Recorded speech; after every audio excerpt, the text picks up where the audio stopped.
যখন গোটা দেশ জুড়ে উত্তপ্ত পরিবেশ, অগ্নিগর্ভ ভারত ও পাক সীমান্ত, সে আবহে মানসিক শান্তি ও চেতনার বৃদ্ধি ঘটাতে আয়োজিত হলো একটি শান্তিপূর্ণ সমাজ সেবামূলক অনুষ্ঠান। আর্ট অফ লিভিং এর উদ্যোগে যোগা, ধ্যান ও বিভিন্ন সামাজিক শিক্ষার মাধ্যমে জীবনকে শান্তিপূর্ণ লক্ষ্যে নিয়ে যাওয়ার জন্য অনুষ্ঠিত হলো একটি অনুষ্ঠান। 1981 সালে ভারতীয় আধ্যাত্মিক নেতা রবিশঙ্কর প্রতিষ্ঠিত করেছিল এই আর্ট অফ লিভিং নামক সংস্থাটি।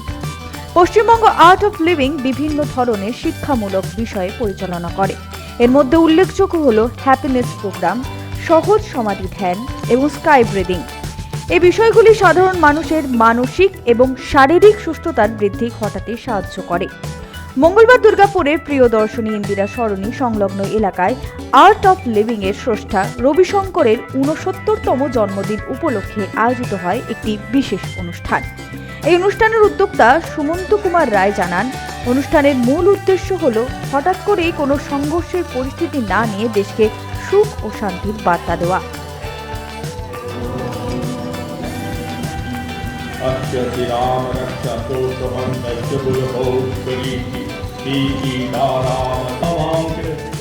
আমাদের সংস্থাটা যেটা মুখ্য সংস্থা তার নাম হচ্ছে ব্যক্তি বিকাশ কেন্দ্র।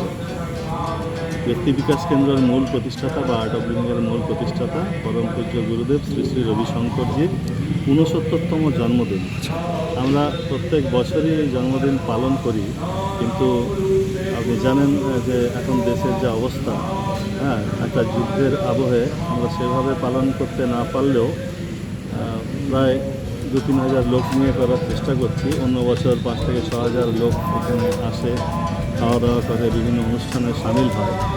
আমরা জন্মদিনটা পালন করছি এই কারণেই, ওনার একটা নিয়ম আছে সৎসঙ্গে। সারা পৃথিবীর যেখানেই উনি কোনো না কোনো সন্ধ্যাবেলায় সৎসঙ্গ বা গানের অনুষ্ঠান করেন, সেখানেই মানুষকে জিজ্ঞেস করেন যে আজ কোনো বিশেষ দিন কিনা, এবং সেখানে যার যেটা বিশেষ দিন বলে, কেউ বলে আজকে আমার বিশেষ দিন এই কারণে আমার জন্মদিন, কেউ বলে আজ আমি নতুন বিজনেস শুরু করেছিলাম, কেউ বলে আজ আমার বিবাহবার্ষিকী। তো উনি পালন করেন, আর এটাই নিয়ম।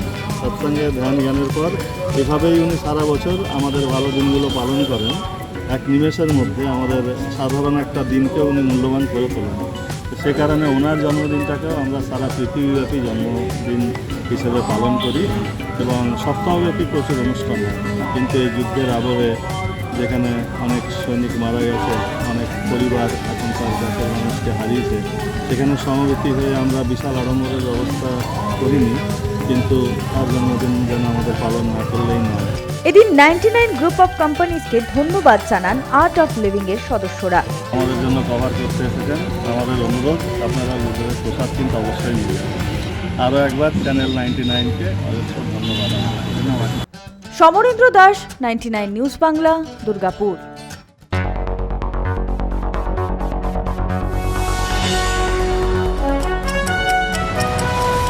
আপনারা দেখছেন 99 নিউজ বাংলা।